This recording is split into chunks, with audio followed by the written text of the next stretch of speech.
여러분 안녕하세요. 괴담산타입니다. 다들 주말 잘 보내셨나요? 야심차게 준비해온 영상으로 오늘 하루도 같이 시작해볼까요? 준비되셨으면 시작하겠습니다. 인류 최악의 실험 탑10 파트 2 육북한 생체 실험. 탈북 여의사가 인터뷰를 통해 북한에서 민간인들에게 행해지는 생체 실험을 폭로한 기사가 있습니다. 인터뷰 내용을 들려드리겠습니다. 가슴부터 배까지 개복을 한 뒤 외피를 펼쳐 실험대 위에 적절히 고정합니다.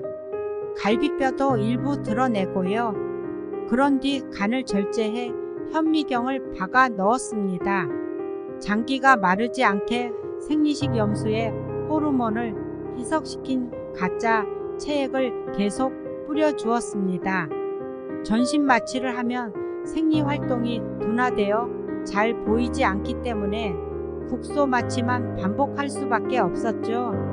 이름도 신분도 알 수 없는 실험 대상자는 자다 깨다를 반복하며 누워 있었습니다. 그렇게 수일간 아무것도 먹이지 않고 장기 속 봉황관의 변화 과정을 관찰해 시시각각 기록했습니다.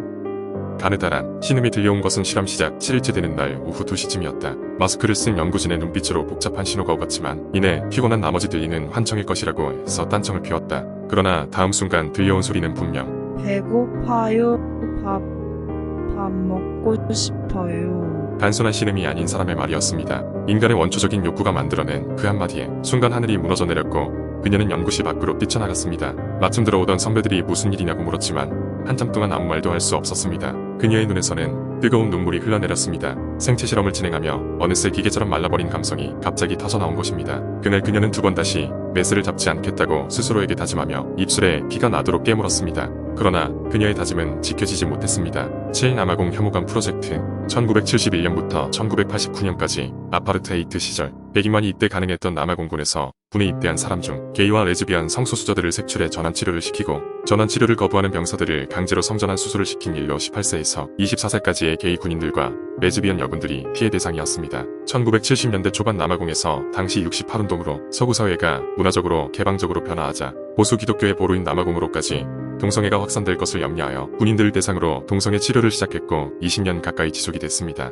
긴 시간 동안 900명가량의 피해자들이 속출했으며 피해자들은 강제로 성별이 바뀌게 되면서 남장이나 여장을 하고 본래의 성별대로 살 수 없게 된 상태에서 강제로 이성으로서의 삶을 받아들여야 했고 바뀐 성별을 받아들이고 살더라도 호르몬 치료 값을 국가에서 지원해주지도 않았기에 막대한 비용을 스스로 감당하거나 포기해야 했습니다. 그나마도 성전환 수술의 기술 수준이 좋지 못해서 의료사고로 죽는 사람도 많았다고 합니다. 8 MK 울트라 계획 MK 울트라 계획은 냉전기였던 1960년대 미국 중앙정보국 CIA 등이 민간인을 대상으로 시도한 불법 산해 실험입니다. 비슷한 성격의 실험 계획인 MK 나오미와 MK 델타의 후속 계획으로서 코드명 울트라는 제2차 세계대전 당시 최고 등급의 기밀 정보를 뜻하던 코드명이기도 했습니다. 당대 미국 사회에서 돌아다니던 도시전설 가운데 하나가 바로 이 정부에서 국민을 최면선회하여 조종하려는 계획을 꾸미고 있다는 레포토리였습니다. 내용인즉 미국 CIA가 인간의 정신을 조종하여 사람을 마음대로 움직이는 실험을 극비리에 진행하고 있다는 것인데 이들은 LSD를 이용해서 환각 상태인 사람을 마음대로 조종할 수 있다고 믿었고 이 프로젝트에서 손을 때려던 연구원 프랭크 울슨 박사에게 투신 자살하도록 강요하였다는 소문도 이어졌습니다. 즉 당시에는 영화나 소설에 나올 법한 음모론 그 이상 그 이하도 아니라 생각했습니다. 하지만 이런 뜬소문이나 다름없던 이야기가 1974년 뉴욕타임스에 의해 단순 유언 비어가 아니라는 사실이 폭로되었고 이듬해 미의회를 통해 실제로 행해진 세뇌 실험의 실체가 확인된 것입니다. 실제로 LSD 및 다른 마약류를 사용해 인간에 대한 세뇌 조종을 실험을 통해 시도했음이 만천하에 밝혀졌으며 그 후 1990년대에 빌 클린턴 대통령 시절 대통령의 대국민 사과와 함께 의회 청문회에서 조사가 이뤄지기도 했습니다. 하지만 유감스럽게도 언론이 폭로하기 전인 1973년 프로젝트가 중지되었고 당시 CIA의 국장이 퇴임하며 관련된 기록 대부분을 파기했기 때문에 피해자나 범죄 내용 책임 관계 같은 상세한 내용은 알 수 없게 되었습니다. 이런 반인륜적인 실험을 영구동의서를 받아내고 진행했을 리는 만무할 텐데요. 문제는 앞에서 언급했듯이 거의 모든 파일이 CIA에 의해서 대부분 파기당했기 때문에 피해자가 본인의 주장을 증명하기가 매우 힘든데 비밀리에 행정부는 보상금을 피해 가족들에게 지급했다고 합니다. 이러한 비도덕적인 행위를 했다는 사실을 인정하는 것이 싫어서 끝까지 부정하는 게 아닐까요? 군 몬스터 실험 1939년 미국 아이오와 대학의 웬델 존슨 박사는 칭찬과 비난이 사람의 삶에 어떤 영향을 미치는지에 대해서 호기심이 들기 시작했습니다. 그는 대학원생인 메리 튜더와 함께 22명의 멀쩡한 고아들을 불러 모아 본인이 계획하던 말더듬이 실험을 시작합니다. 존슨 박사는 22명의 아이를 두 계조로 나눴습니다. 한 계조 11명의 아이들에게는 끊임없이 말을 잘한다고 칭찬해주며 긍정적인 말들을 하면서 다른 조 나머지 아이들에게는 말을 자꾸 더듬는다, 말을 이상하게 한다며 일부러 심하게 나무랐습니다. 실험 전 아무 문제 없이 말을 잘하던 아이들이었는데 끊임없이 구중듣고 혼나면서 아이들에게 결국 모두 말더듬 증상 등 언어장애가 나타나기 시작했습니다. 존슨 박사는 어린 아이들의 의사 따위는 안중에도 없고 오로지 자신의 가설을 증명하기 위해서 고아들을 말더듬이로 만든 것입니다. 이 실험에 자신도 모르게 강제로 참여하게 된 많은 아이들은 평생 언어장애를 안고 살아가야 했습니다. 이 실험을 통해서 알게 된 동료학자들은 이 실험의 비효율성에 경악했으며 괴물 실험도 몬스터 스터디라고 수군댔습니다. 하지만 그 무렵 나치 치하의 독일이 행한 생체 실험이 문제가 되고 있던 터라 아이오와 대학과 웬델은 이 실험의 존재를 들키지 않기 위해 철저하게 비밀에 붙였습니다. 결국 이 비효율적인 실험은 공개됐고 2001년 아이오와 대학은 공식으로 사과를 했습니다. 10. 스탠퍼드 교도소 실험. 스탠퍼드 교도소 실험은 1971년 8월 14일부터 8월 20일까지 사회심리학자인 필립 짐바르도가 자신이 교수로 재직하던 스탠퍼드 대학교에서 실행한 심리학 실험입니다. 짐바르도는 감옥의 상황을 알아보기 위해 일당 $15로 2주일을 계획하고 각각 24명의 정신적 육체적으로 건강한 대학생을 뽑았으며 이들 중 무작위로 교도관과 수감자 역을 시켰습니다. 1일차 일요일 경찰의 협조를 빌려 수감자 역할을 하기로 한 참가자들의 집에 찾아가 실제로 체포하는 과정을 똑같이 진행했습니다. 수감자들을 스탠퍼드 대학교 심리학과 건물 지하에 마련해 분모의 교도소로 끌고 갔고 교도소에서 실제 죄수들에게 하는 것처럼 말문 검사 분말 소독을 행하고 발목엔 쇠사슬을 달았습니다. 그리고 교도관 참가자들에게는 실제와 비슷한 근무복과 선글라스를 지급하고 교도관의 임무를 알려주었는데요. 교도관의 임무는 1. 교도소 내 질서를 유지하고 2. 수감자들이 탈옥하지 못하도록 감시하고 3. 무엇보다 수감자들이 진짜 감옥에 있는 것과 같은 심리 상태를 유지하도록 하는 것. 그리고 얼마 지나지 않아 임의로 분류되었는데도 불구하고 수감자 역할과 교도관 역할 사이에서는 말투나 감정의 변화가 나타나기 시작했습니다. 교도관은 폭력적으로 변하였으며 수감자는 수동적으로 변화했습니다. 수감자들은 처음엔 교도관들이 갈고도 실실 웃으며 가만히 앉아서 돈 버는 알바네 크크크라며 좋아했습니다. 교도관들은 자기들이 권위를 세우지 않으면 교도소가 무질서해질 것이라 생각하여 수감자들을 압박하기 시작했습니다. 수감자들이 순종하지 않고 격렬하게 반항하여 수감자 한 명이 독방에 갇혔습니다.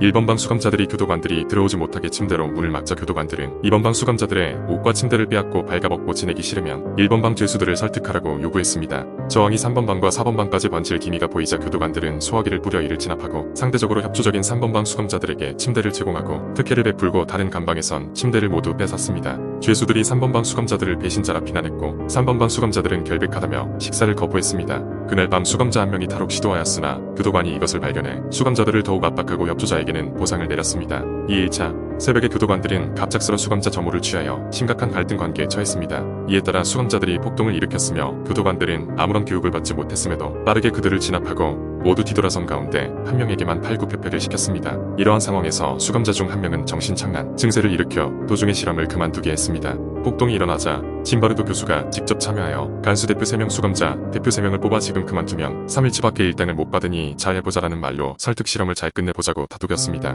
문제는 수감자 한 명이 이제는 수감자들이 원해도 실험을 그만둘 수 없다는 헛소문을 퍼뜨렸고 밤새 소동이 일어났습니다. 헛소문을 퍼뜨린 8612번 참가자를 연구진이 제외시켰는데 이 문제는 의외의 결과를 가져왔는데 수감자들은 실험에 제외된 8612번이 탈출했고 동료를 이끌고 이 교도소를 파괴하여 자신들을 구출할 것이라는 헛소문이 돌기 시작했습니다. 짐바르도 교수도 이 헛소문을 사실로 믿어버리고 교도관들에게 감독을 강화하고 실험실을 진짜 교도소로 옮길 계획까지 추진했습니다.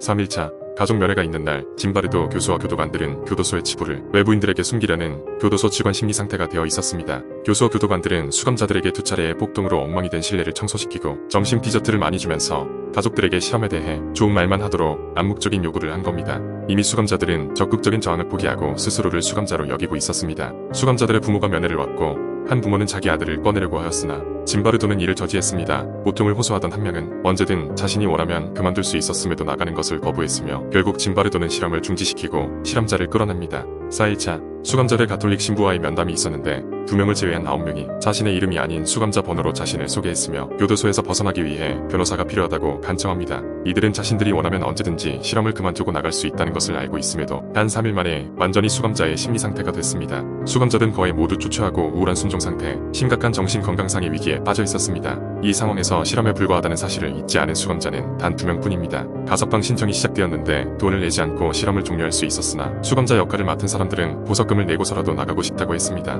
그러나 가석방은 무시되었고 교도소의 분위기는 악화되어 갑니다. 5일차 교도관 역의 피험자들이 수감자 역의 피험자들에게 교묘한 방법으로 성적 학대를 포함한 고문 등 가혹 행위를 하는 것이 관찰되었습니다. 피해자의 부모들과 동료 교수가 실험을 그만둘 것을 요구하였으며 2주 동안 진행 예정이었던 실험은 5일 만에 끝나게 됩니다. 이 실험은 절대선과 필요악에 대한 환상을 동시에 반박합니다. 선을 유지할 수 없는 상황에서 평범한 인간도 얼마든지 악에 빠질 수 있으며 그 악을 통제한다는 것도 불가능에 가깝다는 내용은 여러 영화의 주제가 되기도 하며 스탠퍼드 교도소 실험은 사람들에게 더 많이 알려졌습니다. 오늘의 영상은 여기까지입니다. 여러분 이번 영상도 재밌게 보셨나요? 그렇다면 구독, 좋아요 부탁드립니다. 이제 추운 겨울도 다 지나가고 따뜻한 봄인데 사계절 재미있는 영상으로 여러분을 즐겁게 해드릴 수 있도록 노력하겠습니다. 다음 영상에서 봐요.